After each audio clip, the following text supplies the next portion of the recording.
नमस्कार, स्वागत है आपका। आप देख रहे हैं सीएनबीसी आवाज। मैं हूं मनीषा गुप्ता और हमारे साथ अब मोतीलाल ओसवाल से Navneet Damani and Pro Intelitrade Services के दिनेश सोमानी जुड़ चुके हैं। आप दोनों का कार्यक्रम में स्वागत है। सोना चांदी हमारी स्क्रीन पर लेके आएंगे क्योंकि 2 दिन की गिरावट के बाद आज कुछ खरीदारी सोने और चांदी दोनों में बनती हुई नजर आई है।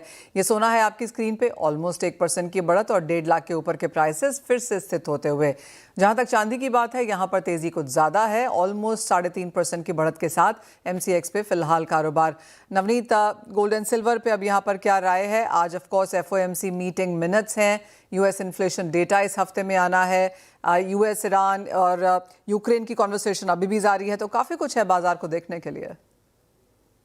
मनीषा जी, काफी इंटरेस्टिंग वीक लास्ट में भी 5 से 6 ट्रेड काफी इंटरेस्टिंग रहे गोल्ड एंड सिल्वर के पर्सपेक्टिव में। हमने ऑल्टरनेट डे पे या तो 4 से 5,000 पॉइंट का गैप अप या गैप डाउन चांदी में आते हुए देखा और 1,000 से 1,500 पॉइंट का बायस थोड़ा सा कंफ्यूजिंग लग रहा है बिकॉज इस तरह की volatility every alternate day traders के लिए बनी हुई है। निवेशक या इन्वेस्टर्स कंफ्यूज रहेंगे कि कौन सा सही भाव रहेगा रहने के लिए। $72 प्रीवियसली हिट करके रिबाउंड किया था सिल्वर प्राइसेस और वापस कल के सत्र में 72 टच करके अब 75 के आसपास चल रहा है।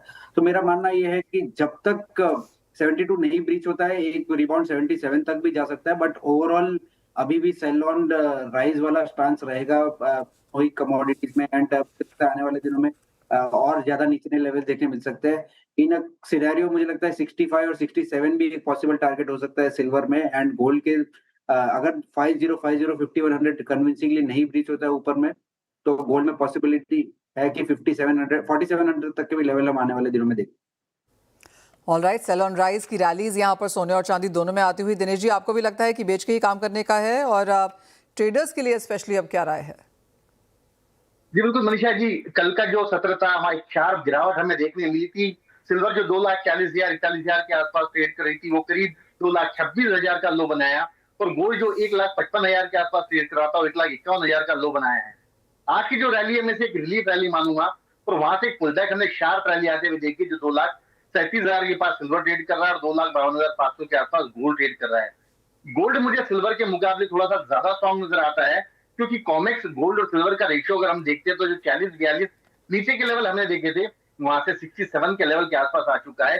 तो आई थिंक 1,52,600 ये लेवल पर गोल्ड यहाँ पर बाय बनता है 1,53,800 के लक्ष्य के लिए और 1,52,000 का स्टॉप लॉस ट्रेडर के हिसाब से आज मेंटेन किया जा सकता है। साथ ही साथ सिल्वर मुझे लगता है जो पुलबैक रैलीज है वो थोड़ा शायद और कंटिन्यू हो सकता है। 2,34,800 के दरमियान सिल्वर बाय किया जा सकता है। 2,31,500 का स्टॉप लॉस मेंटेन करे। 2,40,000 2,40,500 के दरमियान एग्जिट करना चाहिए। जैसे कि नवनीत ने कहा कि पुलबैक रैलीज है, ट्रेंड अभी भी डाउन है। जो $72 का सपोर्ट बार बार सिल्वर ले रहा है, प्रोबेबली 77-78 के आसपास शायद एग्जॉस्ट हो जाएगा। ऑलराइट, तो सेल ऑन राइज की रैलीज यहाँ पर, राइज की नीति यहाँ पर एज ऑफ नाउ बनती हुई नजर आ रही है। और जैसे ऑलमोस्ट सभी लोग कहने लगे हैं कि चांदी जो अपना करतब था वो दिखा चुकी है 2025 में, अब सोना चांदी के ऊपर यहाँ पर ज्यादा प्रेफर किया जा रहा है। सोने में बेहतर बेस है और सोने में बेहतर खरीदारी भी शायद यहाँ पर बनती हुई नजर आएगी। दिनेश जी, कॉपर में यहाँ पर क्या करने की राय है? क्योंकि मुनाफा वसूली थोड़ी सी गहराई है यहाँ पर, स्ट्रक्चरल बुल रन शायद यहाँ पर जारी हो, लेकिन आप कहेंगे एक नियर टर्म टॉप यहाँ बन चुका है। आने वाले समय में क्या रेंज रह सकती है? जी बिल्कुल in line with silver. Silver का जो एक बड़ा फॉल देखा ऊपर के लेवल से 1,80,000 रुपए टूटा है। साथ ही साथ कॉपर ने भी सिल्वर को उसी हिसाब से फॉलो किया। 1,230 का बहुत अहम सपोर्ट था, उसके बाद 1,180 का सपोर्ट था। ये दोनों सपोर्ट कंफर्टेबली ब्रीच हुए हैं। मुझे लगता है कि 1,140 से 1,125 के दरमियान कहीं ना कहीं कॉपर स्टेबलाइज होता हुआ नजर आएगा।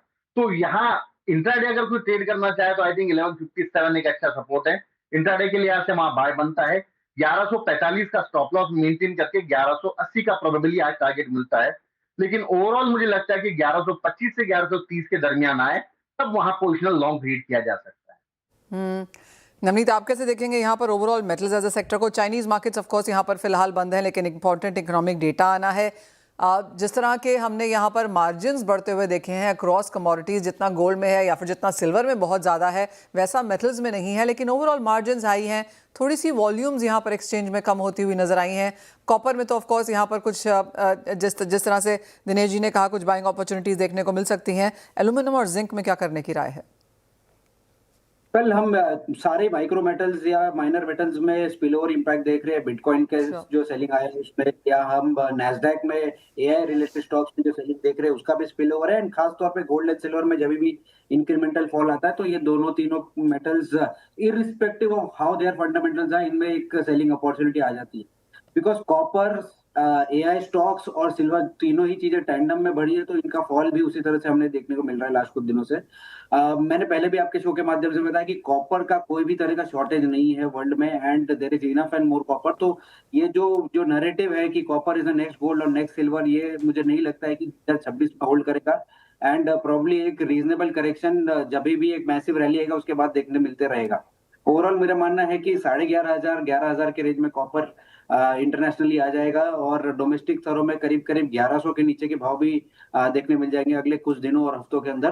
तो अभी भी मैं कन्विंस नहीं हूँ इस स्टोरी के लिए कि बाय एग्रेसिवली करना चाहिए। शायद छोटा मोटा रिबाउंड आ जाए, बिकॉज एक टेक्निकल सपोर्ट लिया 1140 के आसपास, तो 1185 1200 तक का भी रिबाउंड देखने मिल जाए। बट सेल ऑन रैल्स का स्टांस रहेगा कॉपर में।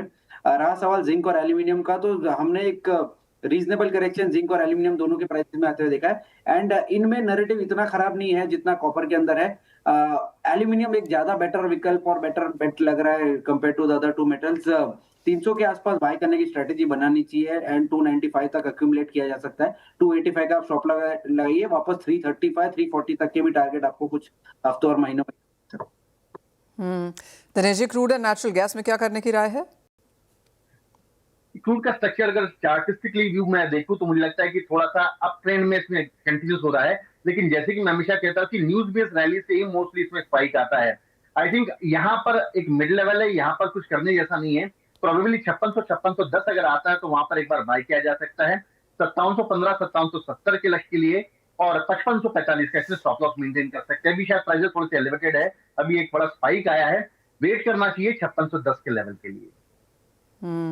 नवनीत, आप कैसे देखेंगे क्रूड? बिकॉज ज्यादातर रिपोर्ट्स में अब ये समझ में आ रहा है कि फर्स्ट हाफ में थोड़ा सा दबाव रह सकता है, सेकेंड हाफ में तेजी देखने को मिल पाएगी शायद क्रूड प्राइसेस में, और साथ ही साथ जिस तरह का सेल ऑफ हमने नेचुरल गैस में आता हुआ देखा है, यहाँ क्या करने की राय है? वेल, क्रूड के नैरेटिव तो अचानक से ही पिछले लास्ट ट्रेडिंग सेशन में 2 घंटे के अंदर चेंज हो गया। एंड जहां पे ईरान और यूएस के बीच में थोड़ा बहुत डिस्कशन बढ़ता जा रहा है, वहां पर क्रूड ऑयल प्राइसेस में हम टाइम एंड अगेन सेलिंग देख रहे हैं। बट ओवरऑल मुझे लगता है कि $60 के नीचे सस्टेनेबिलिटी नहीं है और ज्यादा होल्ड नहीं कर पाएगा। तो टाइम एंड अगेन जब भी WTI 60 और 60 के आसपास आएगा, बाइंग अपॉर्चुनिटी अराइज होते रहेगी। दूसरी खास बात यह है कि इंटरनेशनली अगर ये नैरेटिव जो है ये 15-20 दिन तक इनकी बैठक चलते रहेगी, एंड कोई भी तरह का नेगेटिव डेवलपमेंट आया तो जो स्पाइक होगी वो बहुत मैसिव होगी। तो रिस्क रिवॉर्ड ये इंडिकेट कर रहा है कि बाय ऑन डिप्स का स्टांस रखना चाहिए। मे बी 5600 5650 के आसपास बेटर लेवल रहेगा बाय करने के लिए। 55 के 100 आपका स्टॉप लॉस रहेगा, बट रिबाउंड जो आएंगे वो 6000 6100 तक भी देखने मिल सकते हैं। तो बाय ऑन डिप्स का व्यू मैं क्रूड में रखता हूँ फिलहाल के लिए।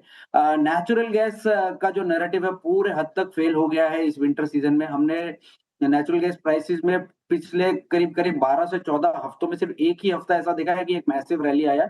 Other than that every rally has been encountered with a selling opportunity. मुझे लग रहा है कि अगले 1-2 हफ्ते में अगर कोई विंटर फोरकास्ट सीवियर आता है तो शायद एक रिबाउंड या एक टेक्निकल रिबाउंड या फंडामेंटल रिबाउंड हमें देखने मिल जाए। But overall well supplied market है, and there is a potential कि 250 240 तक भी आने वाले कुछ दिनों में चले जाए। तो अगर एक रिबाउंड आता है 285 290 के आसपास तो बहुत बढ़िया अपॉर्चुनिटी रहेगी सेल कर का स्टॉप रहेगा, एंड इवेंचुअली 250 के नीचे के भाव देखने में। ब्रेक में जाएं उससे पहले दिनेश जी, कोई टॉप ट्रेडिंग स्ट्रैटेजी जो आप यहाँ पर एग्रीक स्पेस में देखते हैं?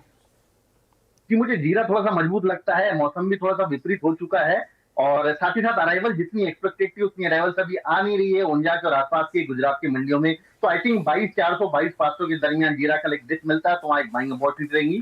23,400 के लक्ष्य के लिए और 21,800 का स्टॉप लॉस मेंटेन कर सकते हैं। ऑलराइट, तो जीरा एक पॉजिटिव कमोडिटी यहाँ पर है। वेल, इसी के साथ एक ब्रेक के लिए रुकेंगे। जब लौटेंगे तो फुल फोकस यहाँ पर स्पाइसेस पे करेंगे और जीरा होगा ऑफकोर्स हमारे फोकस में इस ब्रेक के बाद। स्वागत है आपका। हमारे साथ अब भोज मसाले के को फाउंडर राजेश भोजवानी है। राजेश जी नमस्कार। लगातार गिरती मार्केट में आज एक अच्छा दिन है जहां पर 2 से 3% की तेजी जीरा, धनिया, हल्दी सब जगह पे देखने को मिली है। सबसे पहले तो बाजार को लेकर क्या सेंस है आपकी?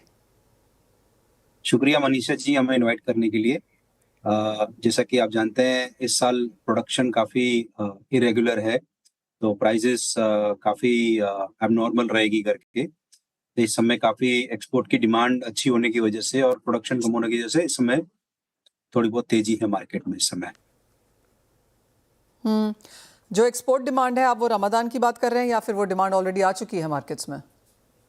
As such exports tariff ease की वजह से एक Okay. डिमांड आई है मार्केट में, और अपार्ट फ्रॉम दैट रमजान की ऑलरेडी डिमांड क्रिएट हो चुकी है मार्केट में इस समय। जैसे आपने कहा काफ़ी चॉपी यहाँ पर प्राइसेस रहे हैं, प्रोडक्शन रेगुलर है। किस तरह से मूवमेंट यहाँ पर खरीदारों की वजह से है? कैसी कंजम्पशन इंडियन मार्केट्स में स्पेशली बनता हुआ देखते हैं? मार्केट में इस समय एक सप्लाई चेन डिसरप्शन है इस समय मार्केट में, उसकी वजह से एक मजबूती प्राइसेस में कमोडिटी में आई हुई है करके। सभी कमोडिटीज में इस समय मजबूती है, हल्दी में, जीरा में, धनिया में, रेड चिली में। अपार्ट फ्रॉम दैट आगे की जो सीजन आएगी खड़े मसालों की, गरम मसालों की, उसमें भी काफी तेजी एक्सपेक्टेड है। जैसा कि आपका जावित्री हुआ, जायफल हुआ, ब्लैक पेपर हुआ, उनमें प्रोडक्शन काफी कम आने वाला है ये साल, उसमें काफी मजबूती आएगी आगे चल के। राजेश जी, आपने जैसे कहा कि खड़े और गरम मसालों में यहाँ पर बढ़त देखने को मिली है। इंडियन डिमांड अगर हम सालाना यहाँ पर देखें तो किस तरह से बढ़ती हुई नजर आ रही है, और क्या प्रोडक्शन वैसे ही बढ़ रही है सामने? ब्रांडेड कंपनीज के अंदर 10 to 12% का CAGR एक ग्रोथ मार्केट में है। ओवरऑल स्पाइस इंडस्ट्री 7 to 8% का एक ग्लोबल ट्रेंड देख रहे हैं हम। आप यहाँ पर काफ़ी ब्लेंडेड में भी काम करते रहे हैं राजेश जी, और मैंने आपके मसाले ट्राई भी किए हैं। किस तरह से और किस कैटेगरी में यहाँ पर ग्रोथ बनती हुई आ रही है? सो ब्लेंडेड स्पाइसेस में आपके जो रेगुलर मसाले किचन में यूज होते हैं, किचन किंग मसाला, सब्जी मसाला, गरम मसाला, इन सब में रेगुलर ग्रोथ है इन समय मार्केट में। और apart from that ready to eat categories एक नया ट्रेंड मार्केट में आ रहा है, उसमें भी अच्छी ग्रोथ दिख रही है इस समय। और आप किस तरह से, आपको क्या कुछ नया करने की कोशिश में है? किस तरह से आपके लिए इस साल रहा? क्या स्ट्रैटेजीज हैं 2026 के लिए? 2026 में हम नए नए कॉम्बोज ऑफर कर रहे हैं कस्टमर्स को। बिल्ड योर ओन कॉम्बो अभी हमने स्टार्ट किया है 999 में, 11 स्पाइसेस उसमें दे रहे हैं। फिर 1999 में हम लोग 21 स्पाइसेस का कॉम्बो लॉन्च किया है। सो हम लोग नए प्रोडक्ट्स उस तरह से लॉन्च कर रहे हैं। Apart from that women's day पे हम स्टेपल्स, ड्राई फ्रूट्स, ये सब चीजें और भी कैटेगरीज लॉन्च कर रहे हैं भोज मसाले के अंदर। आपने कहा dry fruits and all spices भी आप यहाँ पर विमेंस डे पे जाके आगे लॉन्च कर रहे हैं? जी, वुमेन्स डे पे हम स्टेपल्स और ड्राई फ्रूट्स वगैरह लॉन्च करेंगे। क्या इसके ऊपर काम चल रहा है? क्या ये भोज मसाले के अंडर ही होगा, उसी ब्रांड के अंदर? तो RMN फूड्स प्राइवेट लिमिटेड हमारी एक ये जो हमारी FMCG कंपनी है, हमने एक सात्विक FMCG ब्रांड्स उसके अंदर क्रिएट कर रहे हैं। भोज मसाले एक जैसे एक सात्विक ब्रांड है, उसी तरह और भी जो भी किचन एसेंशियल्स हैं सब इसी भोज मसाले के प्लेटफॉर्म पे हमारे और कस्टमर्स उसका एडवांटेज ले सके, वो हम प्लान कर रहे हैं इसके अंदर। और भी कैटेगरीज हम लॉन्च कर रहे हैं। हम लोग अभी फंड राउजिंग राउंड भी रेस कर रहे हैं from venture Capitals, private equities and family offices. 5 crores का एक फंड राउंड भी कर रहे हैं, और आगे चल के और भी आपको कैटेगरीज आएंगी हमारे यहाँ से। ऑलराइट राजेश जी, बहुत बधाई हो उसके लिए। तो क्लियरली स्पाइसेस और ब्रांडेड स्पाइसेस से आगे बढ़कर स्टेपल्स और ड्राई फ्रूट्स भी करने की यहाँ पर कोशिश है, और जहाँ तक ओवरऑल मार्केट है यहाँ पर बढ़त की एक्सपेक्टेशन है। और आगे ऑफकोर्स जैसे उन्होंने कहा विमेंस डे का फायदा ये उठाने वाले हैं, और नए लॉन्चेस उसके आसपास देखने को मिल सकते हैं। बहुत शुक्रिया राजेश जी साथ जुड़ने के लिए। वेल, प्राइसेस एक बार फिर से आपकी स्क्रीन पर यहाँ पर लेकर आएंगे, क्योंकि अच्छी खासी मूवमेंट्स यहाँ पर देखने को मिली हैं। अगर हम वीकली और मंथली प्राइसेस देखें काफ़ी सारे इन मसालों के, तो एक डाउन ट्रेंड देखने को मिला, लेकिन आज एक स्मार्ट रिबाउंड है यहाँ पर सभी जगह पे। ऑलमोस्ट 23,000 की तरफ जाता हुआ यहाँ पर जीरा, 3% की तेजी यहाँ पर हल्दी और धनिया में भी देखने को मिली है। हमारे साथ अब जुड़ चुके हैं राजगौर स्पाइसेस के ओनर धनंजय राजगौर। धनंजय जी नमस्कार, शुक्रिया साथ देने के लिए। अच्छे दिन पे आप आए हैं, अच्छी खासी बढ़त है यहाँ पर मसालों में। किस तरह से देखते हैं ये आज के दिन का यूफोरिया? नमस्कार मनीषा जी, जिस तरह मैंने लास्ट टाइम भी कहा था, रसोई की जान है जीरा, स्वाद की पहचान है जीरा, हर वर्ष हीरे की तरह चमकता है जीरा, और इस वर्ष यानी कि 2026 में भी जीरा हीरे की जैसा चमकेगा। देखो, क्योंकि इस साल हमने देखा, सबसे पहले मैं ये कहूंगा कि इस साल जीरे में पूरा साल लाइन में रहना है, डाउन रेट में बिल्कुल लेना है। इस साल जीरे में डैमेज ज्यादा है, क्वालिटी में वेरिएशन है। हल्का क्वालिटी ज्यादा आ रहा है, लास्ट 15 दिन से हम देख रहे हैं नए अराइवल्स, और न्यू बेस्ट क्वालिटी बहुत कम अच्छा आ रहा है। अच्छे क्वालिटी में बहुत कम मात्रा में माल आ रहा है। तो फिजिकल अगर व्यापार करना हो तो एक्स्ट्रा बेस्ट क्वालिटी का व्यापार करें। और कहाँ पे आपको लगता है भाव जा सकते हैं फिर? मनीषा जी देखो, हर साल हमने देखा कि जिस साल जीरा 65,000 75,000 जो हुआ था, उस साल जीरे की क्रॉप थी 50 लाख। फिर जीरा क्रॉप हुआ गए साल, हमने देखा 1-2 साल पहले 1 करोड़ 10 लाख बोरी के आसपास आया था। उस साल जीरे का रेट हुआ 20,000, यानी कि 200 रुपए किलो। और इस साल अनुमान है कि गुजरात 25 लाख के अंदर होगा और राजस्थान 50 लाख के अंदर होगा, यानी कि टोटल हुआ 75 लाख बोरी। उसमें भी 20 लाख कैरी फॉरवर्ड पकड़ो तो 95 लाख बोरी होते हैं। और इस साल क्या है, वेरियस क्लाइमेट का इफेक्ट की वजह से 10% उतारे कम आएंगे, तो 10% कम करो यानी 85 लाख हुआ। और हमारी लोकल डिमांड ही 50 लाख है और एक्सपोर्ट की 40 लाख, तो 90 लाख तो हमारी डिमांड है। तो इस साल जीरे में 100% नहीं 1000% जीरा ऊपर ही रहेगा पूरा साल। तो प्राइसेस कहाँ तक जा सकते हैं, क्या अनुमान है? फिर लोगों को ये ऑलरेडी पता ही होगा, तो खरीदारी यहाँ पर आती हुई नजर आई ही है, तो एक रेंज क्या बनेगी और अपसाइड कहाँ देखते हैं? देखो, मुझे लग रहा है कि इस साल जीरे की रेंज है ना, ऊपर में 32,000 33,000 को छू जाएगी आने वाले 2-3 महीनों के अंदर। और नीचे जाने का डाउन जोन मुझे बिल्कुल नहीं दिख रहा है आने वाले 2 महीने तक, क्योंकि अभी जो रेट चल रहे हैं 22,000 के करके 24,000 के जो रेट चल रहे, वो ऑलरेडी एकदम कम रेट चल रहे। और हमने जो रेट देखा ना 17,000 18,000 19,000 गैर साल रेट, वो एक सपना हो जाएगा। इस साल वो रेट आने वाले नहीं है। तो जीरा ऑफ कोर्स यहाँ पर तेजी में है और सारे के सारे फंडामेंटल्स हमको यहाँ पर धनंजय जी ने गिनाए ही हैं। धनंजय जी, जीरा के अलावा भी लगता है कुछ और चलेगा 2026 में, या फिर आपकी पूरी की पूरी बेट यहाँ पर इस बार जीरा पे है? नहीं, ये साल एक फर्स्ट नंबर जीरा, सेकंड नंबर धनिया और तीसरा नंबर हल्दी। ओके। और यहाँ पर किस तरह के मूव्स देखने को मिल सकते हैं? हल्दी और धनिया में भी ना, मुझे लगता है कि धनिया भी आने वाले दिनों में ना काफी तेजी दिख रही है धनिया के अंदर भी, क्योंकि धनिया के जो क्लाइमेट जीरे को इफेक्ट किया वही क्लाइमेट धनिया को भी इफेक्ट किया है। तो आने वाले दिनों में धनिया भी कैरी फॉरवर्ड कम है और माल की डिमांड अच्छी ऐसी निकल रही है और इंपोर्ट भी कम है इस साल। तो धनिया में भी मुझे जीरे जैसे तेजी लग रही है आने वाले 2-3 महीने के बाद। डोमेस्टिक डिमांड में कुछ बढ़त आता हुआ देखते हैं आप धनंजय जी, या फिर आपको लगता है एक्सपोर्ट की तरफ से कुछ मांग निकल के आएगी? जो मांग की तरफ से जो फंडामेंटल्स हैं वो कैसे काम कर रहे हैं? डोमेस्टिक में ग्राहकी बढ़ी है। जैसे कि देखो, पहले ये सब नहीं थे, जीरा सोडा, जीरा बिस्किट, ये कुछ नए नए प्रोडक्ट्स बहुत सारे आ गए। जीरा ब्लास्ट हमने देखा अभी नया आ गया है।